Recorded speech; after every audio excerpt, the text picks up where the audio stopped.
এইটো আমাৰ stop diarrhoea বুলি all over India এটা কেম্পেইন চলি আছে।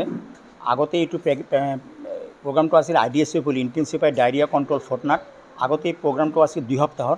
এইবাৰৰ পৰা গভৰ্ণমেণ্ট এই প্ৰগ্ৰামটো কৰিছে 2 সপ্তাহ নে 2 মাহ ধৰি এই প্ৰগ্ৰামটো চলি থাকিব।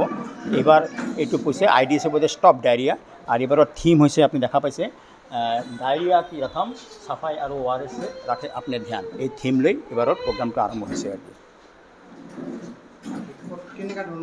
কাৰ্যসূচী মানে এইটো আমাৰ ডায়েৰিয়া কণ্ট্ৰলৰ যিটো এৱাৰনেছটো আমি ইন জেনেৰেল এৱাৰনেছ দি আছোঁ, কিন্তু আমাৰ এই প্ৰগ্ৰামৰ কাৰণে আমি 5 বছৰৰ তলত বাচ্চাবিলাকক আমি বেছি তাৰ কাৰণে আমাৰ প্ৰগ্ৰামটো চলি থাকিব 5 বছৰৰ তলত।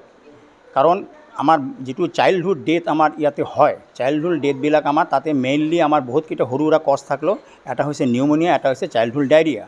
এই চাইল্ডহুড ডায়েৰিয়াটা যদি আমি সামান্য কিছুমান এৱাৰনেছ দি এক্টিভিটিছ দি আমি যদি কমাব পাৰোঁ, সেইকাৰণে গভৰ্ণমেণ্টে ইনিচিয়েটিভ প্ৰতি বছৰে সেইটো লৈ থাকে আৰু তাৰ কাৰণে আমি মোটামুটি আমাৰ প্ৰত্যেকটা যেটা হেল্থ ইনষ্টিটিউট আছে তাতে এটা এই জিংক আৰু ORS বুলি এটা কৰ্নাৰ থাকিব, আৰু সিহঁতে ঘৰে ঘৰে যায় প্ৰত্যেকজনক ORS টেবলেট দি আহিব।